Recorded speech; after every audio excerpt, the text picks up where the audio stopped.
Hi everyone, today I'm going to share with you like the best chicken skewers you've ever had.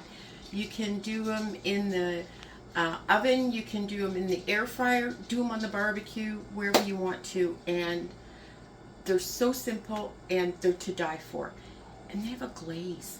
Whoever thought of having a glaze? I never did. So let's get to it. So you need 1 teaspoon each of parsley, salt, pepper, garlic, onion, paprika, 3 tablespoons of oil, and some cut up chicken breasts. Mine were these really tiny ones, but I would say maybe 3 or 4 chicken breasts if they're the bigger ones. And you're just going to cut them up into strips, thin strips. I've already pre-cut mine because I'm running late. So these are all just little thin strips. I've cut these all up in. Okay, so the first thing you're going to do is turn your oven on to 350. You're going to take your sticks and you're going to soak them in water for 30 minutes. So you're going to take your oil and all of your ingredients and just mix them up in a bowl.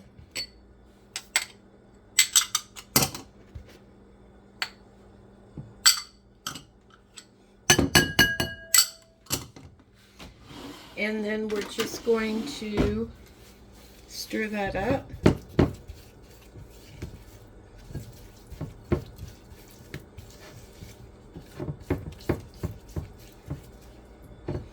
And then we're going to add the chicken to it. And we're just going to keep mixing it up until this spice pasty thing is all over the chicken. And it'll take a few minutes. Now, I'm going to be honest with you, whenever I do these, I start out really nice with a spatula or a spoon.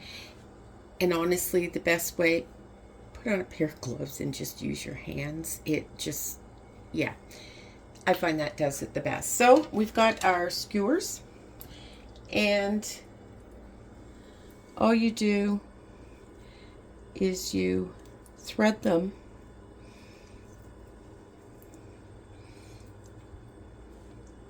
like this, and you keep adding until you have as much on that skewer as you want.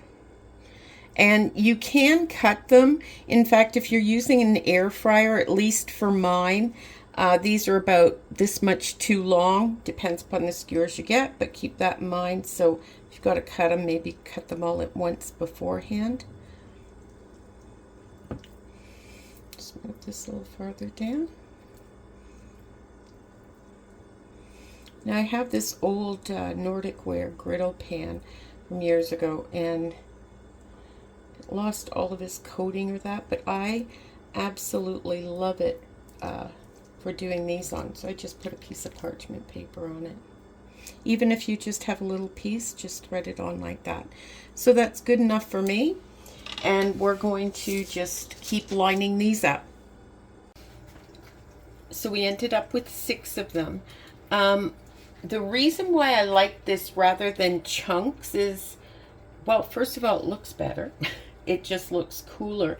And with weaving it on in thin strips, you get more of that flavor right in the very middle instead of just on the outside of the chunks.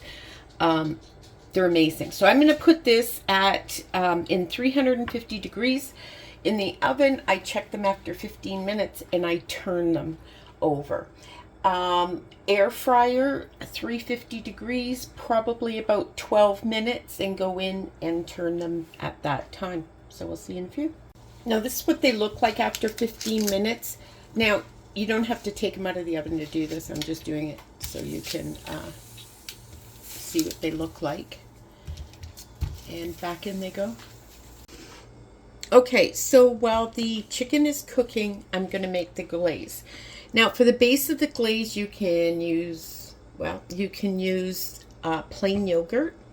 You need 3 tablespoons of either plain yogurt, mayo, or I have this roasted garlic mayo. It's a sandwich spread. It's so good.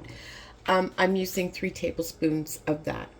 And then you need a tablespoon of chili sauce. I'm using the sweet chili sauce, a tablespoon of lemon, and a teaspoon of parsley flakes. Did you hear Jesse whisper that in the background? Okay, so I'm just going to mix all this together.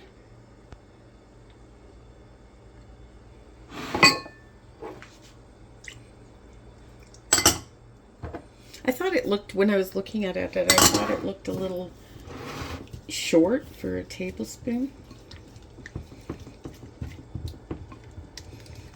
So this glaze, Jesse. So good. Oh my God. And I never thought to glaze.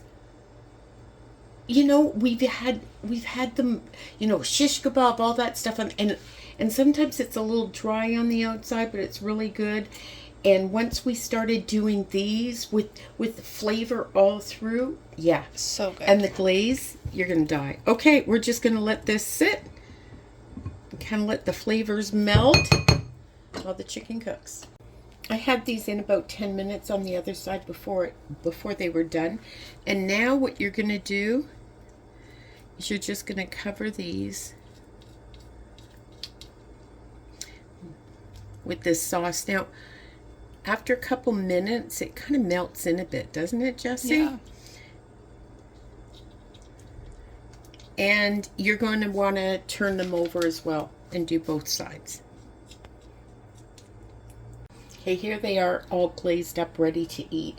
My mouth is watering. What about you, Jessie? It's really hard to do this video because I just want to grab one and eat them.